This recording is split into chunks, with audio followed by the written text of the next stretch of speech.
Jaylen, what do you attribute the game kind of turning around there in the late third quarter? Just mindset. Found a way to get some stops. They missed some shots, and we just got out and kind of just rallied together. But it was just nothing but mindset. That's all it was. When you make a few shots in a row like that to end a quarter, is it almost a bigger momentum boost? And if it happens, just a different point in the game when you see the lead go from 25 or 26 to 11 in a quick span like that? Yeah, I mean it's the NBA. On any given night, teams can, it's enough talent where teams can play really well. But we're the better team, and we just had to stick with it.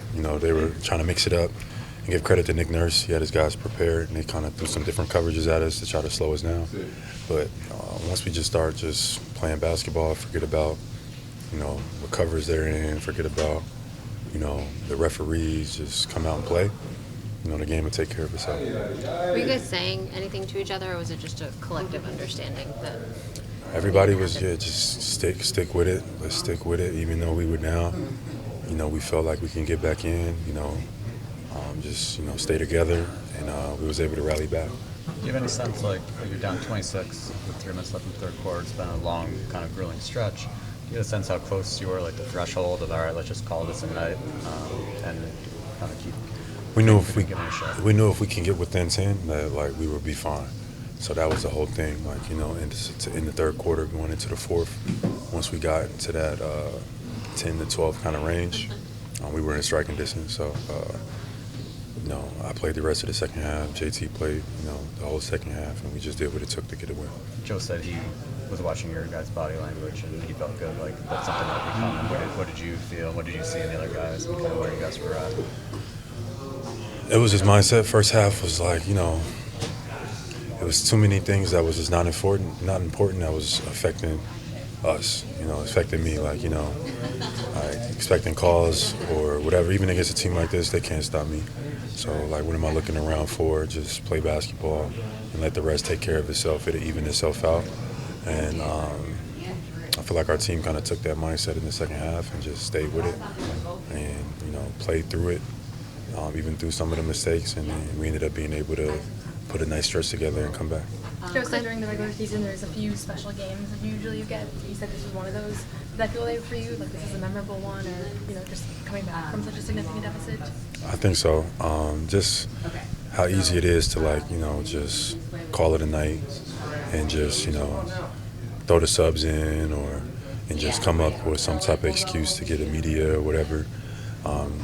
We rallied back. We put the effort in. We turned it up.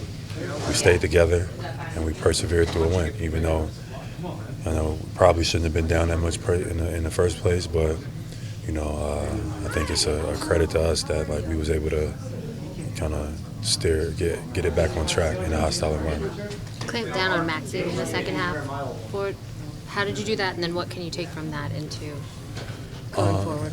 Maxey's a great player. Great player. He's good at getting to his spots, and when he gets going, he's tough. He's quick. That's probably one of the harder positions for me to guard.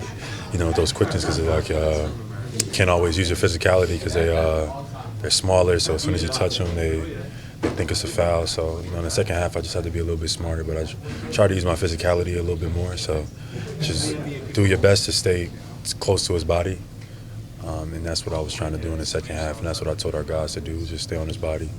Because if you let him run free, if you let him get space on you, that's when he's really tough. How shocked were you by the Luka-Anthony Davis trade? What was your initial reaction to seeing that after you just played the Mavericks in the final? I wasn't shocked. Maybe a little bit. But the NBA is the NBA. Behind closed doors, you don't know what's going on. People fall out. People don't see eye to eye. People have disagreements. So I think some of that could lead into it.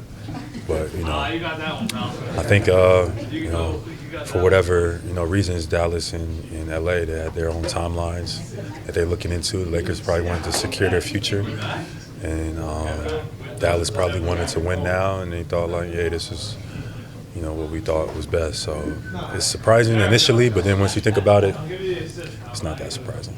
De'Aaron Fox on the move as well. Is this kind of player movement good for the league, do you think? I think so. Because it's new. It causes fans to chime in more. I think like with Luka on the Lakers, there's going to be a lot of eyes on that. Like, what's that going to look like? Him and LeBron, AD in Dallas, and I'm sure it's going to be a trickle-down effect as well. It's going to be more trades in the next couple of days, and we'll just see how it goes. It's the league, it's the nature of the business, so it is what it is. Thank you, Jaylen. Thanks, man.